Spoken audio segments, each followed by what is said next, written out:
Hello friends, welcome to HBK soft. और आज के हम इस वीडियो में देखेंगे किस तरीके से हम अपने परचेज डेटा से रिलेटेड जो है व्यूज़ को क्रिएट करेंगे। सो फ्रेंड्स, हमने पिछली वीडियो के अंदर हमने आइटम डेटा से रिलेटेड सारी व्यूज़ को क्रिएट किए था, जितने भी आइटम से रिलेटेड हमारे पास एक्शन रिजल्ट थे। तो अभी हम यहाँ पर परचेज से रिलेटेड जितने भी एक्शन रिजल्ट हमने यहाँ क्रिएट किए हुए, इसको हम अपने पास जो है वो इसके व्यूज़ को क्रिएट करेंगे। सो यहाँ पर हमारे पास सबसे पहले ऑल परचेज डेटा है, जिसके अंदर तमाम का तमाम परचेज से रिलेटेड डेटा जो है वो पीडीएफ में देख सकते हैं। तो उसको जो है वो हमने ऑलरेडी पहले से क्रिएट किया हुआ है, और इसके अलावा हम परचेज डेटा भी पहले से क्रिएट कर चुके थे। सो फ्रेंड्स, इसके व्यू पे चलते हैं, परचेज डेटा के व्यू पे। और परचेज डेटा के व्यू के अंदर फ्रेंड्स यहाँ पर आप देख सकते हैं, जिस तरह हमने आइटम डेटा के व्यू के अंदर यहाँ पर हमने एक फॉर्म बनाया था, उस फॉर्म के अंदर एक सर्च बॉक्स और एक बटन था। तो इसी तरीके से यहाँ पर भी हमारे पास परचेज डेटा में भी यही फॉर्म और यही बटन हमारे पास शो होंगे। सो मैं यहाँ पर इस फॉर्म का डेटा जो है वो अपने पास से कॉपी कर लेता हूँ यहाँ से, और कॉपी करने के बाद यहाँ पर उसे पेस्ट कर देता हूँ। ओके, सो फ्रेंड्स, यहाँ पर ये इसको मैंने पेस्ट कर दिया है। अब पेस्ट करने के बाद यहाँ से हमें क्या क्या चीज़ें हटानी है। यहाँ से हमें एक्चुअल में सर्च आइटम के बजाय यहाँ पर हम रिपोर्ट कंट्रोलर में आते हैं, और परचेज से रिलेटेड वो किस चीज़ को सर्च करेगा वो हमारे पास ये वाला एक्शन रिज़ल्ट है। तो मैं इसको कॉपी कर लेता हूँ। कॉपी करने के बाद मैं इसको अपने पास पेस्ट करता हूँ यहाँ पर, और परचेज़ करने इसके बाद फिर यहाँ पर ये रिपोर्ट कंट्रोलर में, और बाकी सारी चीज़ें हमारे पास बिल्कुल एज इट इज़ रहेंगी।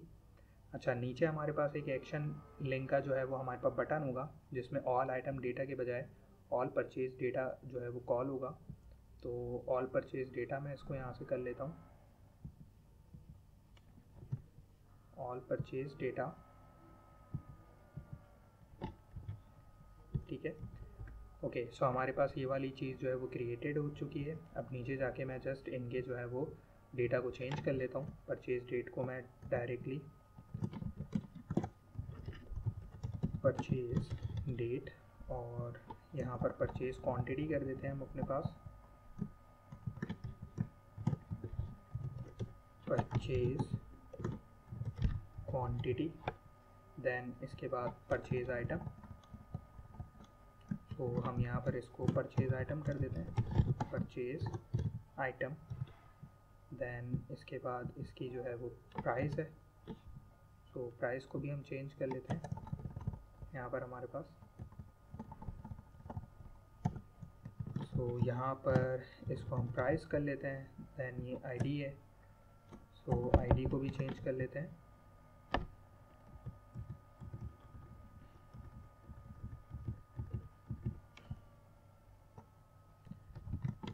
यहाँ पर हमारे पास ये आइटम आईडी आ जाएगी, आईडी। और यहाँ पर हमारे पास वेंडर आईडी आ जाएगी कि किससे हमने बाय किया। ओके, नेम फॉर की जगह यहाँ पर नेम, अगेन यहाँ पर फॉर की जगह नेम, यहाँ पर फॉर की जगह नेम, एंड देन यहाँ पर फॉर की जगह नेम।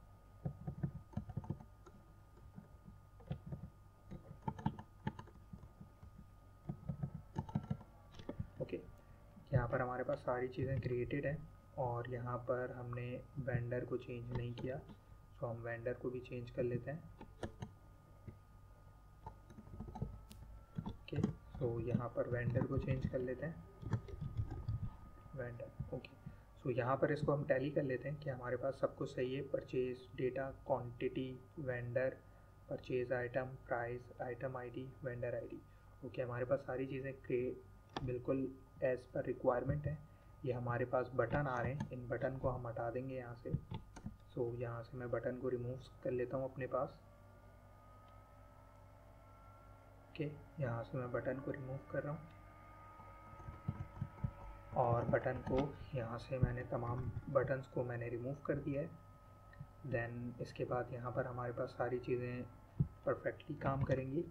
अच्छा, इसके बाद अगेन मैं यहाँ रिपोर्ट कंट्रोलर में आता हूँ, और इसके बाद हमारे पास यहाँ पर ये सर्च परचेज डेटा है, इसका मुझे क्रिएट करना है। सो इसके लिए मैं यहाँ पर इसको आता हूँ, राइट क्लिक करता हूँ, ऐड व्यू, और ऐड व्यू करने के बाद इसका व्यू क्रिएट करते हैं। यहाँ पर ये वो ये वाला व्यू जो है वो एक्चुअल में हमारा सर्च हुए हुए जो भी आइटम होंगे वो हमारे पास आएंगे। तो इसको मैं यहाँ पर लिस्ट टाइप कर लेता हूँ ऑब्वियसली, और ये हमारे पास परचेज टाइप का होगा। ये इसको क्रिएट कर रहा है, यहाँ पर इसको क्रिएट कर रहा है।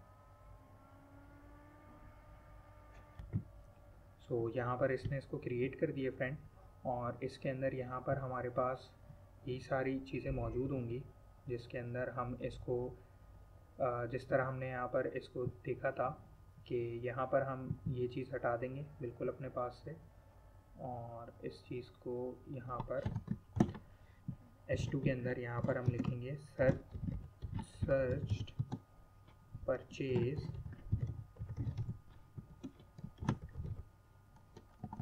आइटम। ओके, और यहाँ पर आके हमने सिंपली इस चीज़ को चेंज करना है।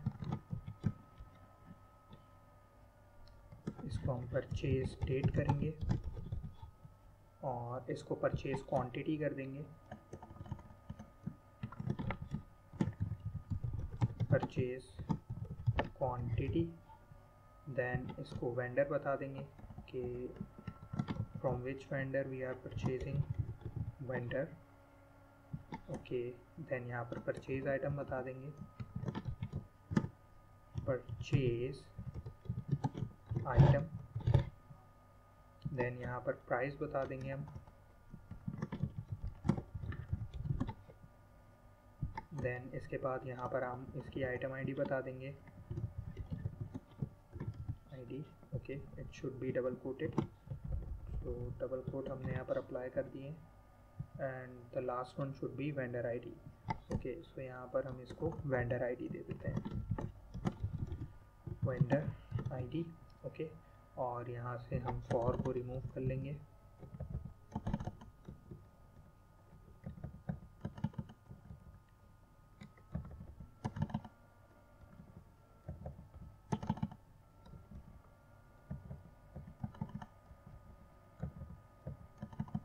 ओके, सो हमने यहाँ पर तमाम चीज़ें सेट कर ली हैं अपनी, और लास्ट में ये बटन्स जो हमारे पास आ रहे थे इसको हम हटा देंगे। तो इसको हमने यहाँ से रिमूव कर लिया, कंट्रोल एस करते हैं, और ऊपर जाके इसको हम सही कर लेते हैं अपने पास। इसके अंदर इसको स्टाइल दे देंगे मार्जिन लेफ़्ट का। ओके, तो मार्जिन लेफ़्ट इसको हम यहाँ पर डिफ़ाइन कर देते हैं, जो कि हमारे पास 320 px होगा। ओके ओके, और लास्ट में हमारे पास एक बटन लिंक ऐड होगा, जिस तरह यहाँ पर ये लिंक हमने ऐड किया हुआ है, और इस लिंक को हम यहाँ पर कॉपी कर लेंगे अपने पास। इस लिंक को हमने यहाँ पर कॉपी किया, कॉपी, एंड देन यहाँ पर आके इस लिंक को हम कर देंगे टेबल के बाद इसको पेस्ट, और पेस्ट करने के बाद यहाँ पर इसको आइटम रिपोर्ट के बजाय हम इसको परचेज रिपोर्ट कहेंगे।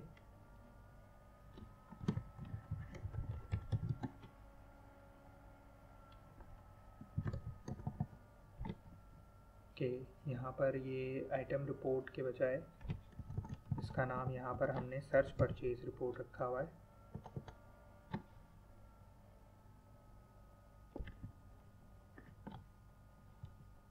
एक्चुअल में और ये काम किस पे करेगा,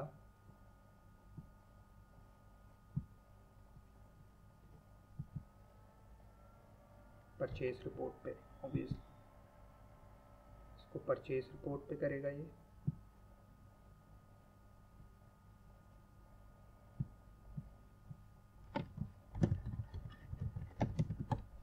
purchase report, okay, purchase report पे ही काम करेगा।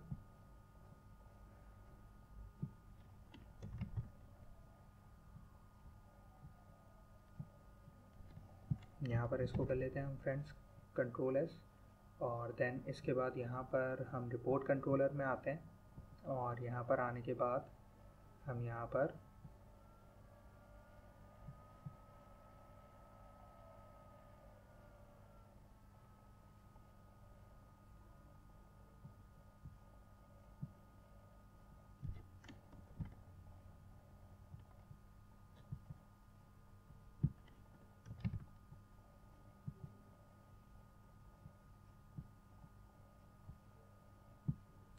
चीज़ को क्रिएट कर लेते हैं, परचेज रिपोर्ट को। ऐड व्यू करने के बाद ऐड करने के बाद यहाँ पर इसको नाम दे देते हैं, यहाँ पर एम्प्टी के बजाय ये भी लिस्ट होगी हमारे पास। देन इसको हम यहाँ पर परचेज की वो दे देते हैं मॉडल क्लास, और ये इसको यहाँ पर ऐड कर रहा है। यहाँ पर ऐड करने के बाद ओके, सो फ्रेंड्स ये ऐड हो चुका है। यहाँ से हम ये सारी चीज़ें इसकी रिमूव करेंगे, और रिमूव करने के बाद हम यहाँ पर इसको आइटम रिपोर्ट में जिस तरह हमने सारी अपनी यहाँ पर चीज़ें डिस्प्ले कराई थी, हेडिंग वगैरह, वही सारी चीज़ें हम यहाँ से कॉपी कर लेंगे और अपने पास इसको परचेज रिपोर्ट के अंदर हम शो करवा देंगे। तो परचेज रिपोर्ट के अंदर आके यहाँ पर इसको कंट्रोल भी कर देते हैं, और यहाँ पर search purchased item detail report. Okay, और इसके बाद यहाँ पर आके अगेन इसको हम यहाँ से ये चीज़ यहाँ से रिमूव हो जाएगी, और रिमूव होने के बाद यहाँ पर जिस तरह हमने ये चीज़ें रखी हैं अपने पास, फॉर एग्ज़ाम्पल हमने यहाँ पर ये सारी चीज़ें अपने पास रखी हैं, तो यहाँ पर ये सारी चीज़ हम अपने पास से कॉपी करते हैं, और कॉपी करने के बाद इसको एज इट इज़ इसी में ही अप्लाई कर देते हैं परचेज रिपोर्ट के अंदर, क्योंकि इसमें हमें एग्जैक्टली वही चीज़ें रखनी है। सो टाइम को वेस्ट ना करते हुए हम यहाँ पर इसको पेस्ट कर देते हैं simply.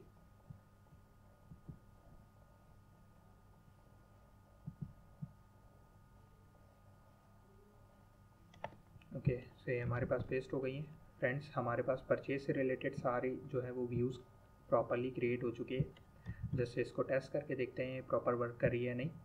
So here we go.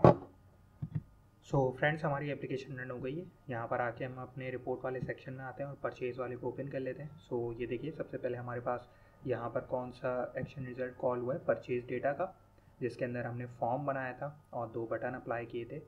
सो यहाँ पर हमारे पास हम इन तमाम डेटा को अगर एज अ PDF देखना चाह रहे हैं तो हम व्यू एज PDF पे क्लिक करते हैं, तो ये तमाम का तमाम डेटा जो है वो PDF में ओपन हो जाएगा हमारे पास। सो यहाँ पर ये इसको ओपन कर रहा है। सो यहाँ पर ये देखिए, ये PDF में ये तमाम का तमाम डेटा हमारे पास लोड हो गया है, और अगर इन केस इसको हम डाउनलोड करना चाहते हैं तो यहाँ से डाउनलोड भी हो रहा है। यहाँ पर आप देख सकते हैं, यहाँ पर ये डाउनलोड हो चुका है। ओके, अगर हम यहाँ पर ये इसमें से कोई चीज़ सर्चिंग अप्लाई करना चाह रहे हैं, तो हमने यहाँ पर searching with the reference of vendor रखी, यानी वेंडर की बेसिस पे सर्च करेगा। सो यहाँ पर मैं सर्च अप्लाई कर लेता हूँ। सो सर्च में यहाँ पर वेंडर मेरे पास HP यहाँ पर दिख रहा है, एक ही वेंडर है HP का। सो मैं HP को सर्च कर लेता हूँ। सो यहाँ पर एक ही वही आइटम पर्टिकुलर आया जो कि आपके पास HP के वेंडर का है। अब इस सर्च आइटम को यहाँ पर अगर मैं PDF के थ्रू देखना चाह रहा हूँ, तो यहाँ पर मैंने व्यू एज PDF किया, तो ये सिर्फ सर्च आइटम को PDF के अंदर शो करेगा और उसे हम डाउनलोड कर सकते हैं।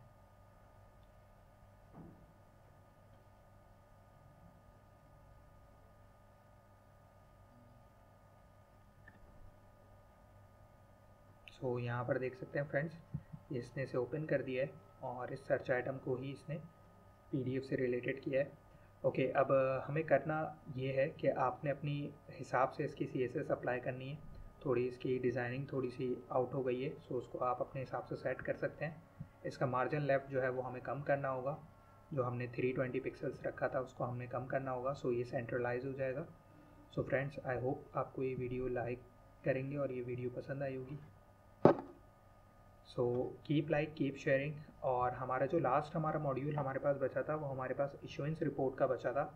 सो फ्रेंड्स, जिस तरह हमारे पास आइटम और परचेज से रिलेटेड हमने यहाँ पर चीज़ों को देखा और व्यूज़ क्रिएट करे, इसी तरह एग्जैक्टली आपके पास इशुएंस रिपोर्ट भी बिल्कुल ऐसे ही क्रिएट होगी, जिसके अंदर इसका मैं फ़्लो बताता हूँ। रिपोर्ट के अंदर जो हमारे पास 4 एक्शन रिजल्ट काम कर रहे हैं, बेसिकली वो हो क्या रहा है उसके अंदर हो ये रहा है कि अगर हम सबसे पहले आइटम की बात करते हैं तो आइटम में सबसे पहले आइटम डेटा चलेगा।